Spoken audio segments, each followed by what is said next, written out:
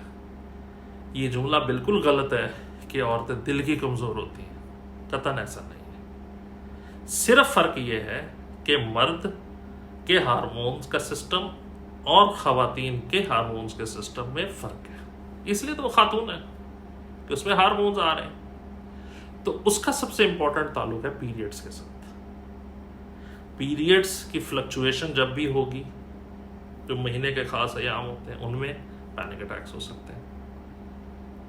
जब मेनोपॉज आ रहा होता है, पीरियड्स ख़त्म हो जाते हैं, उसके बाद पैनिक अटैक्स होना शुरू हो जाते हैं। फाइब्रॉइड, एक यूट्रस में एक स्मॉल मास है, वो आ जाए ख़वातीन को, उसमें भी पैनिक अटैक्स हो सकते हैं। हिस्टेक्टमी, यूट्रस निकाल दी जाए, बच्चेदानी निकाल दी जाए, तो उसके अंदर भी उसकी शक्ल भी पैनिक अटैक्स की सूरत में शामिल होती है। प्रेगनेंसी, उसके अंदर भी बेचैनी घबराहट हो जाती है, और प्रेगनेंसी डिलीवरी के बाद बच्चे के यानी हमल के बाद भी और दौरान हमल भी एंजाइटी और पैनिक अटैक्स हो सकते हैं। तो ये मेडिकल इश्यूज हैं जिनका आपको जिक्र होना ज़रूरी है, और उसके अलावा विटामिन डी की कमी भी हो सकती है। तो इम्पॉर्टेंट चीज़ें क्या हैं?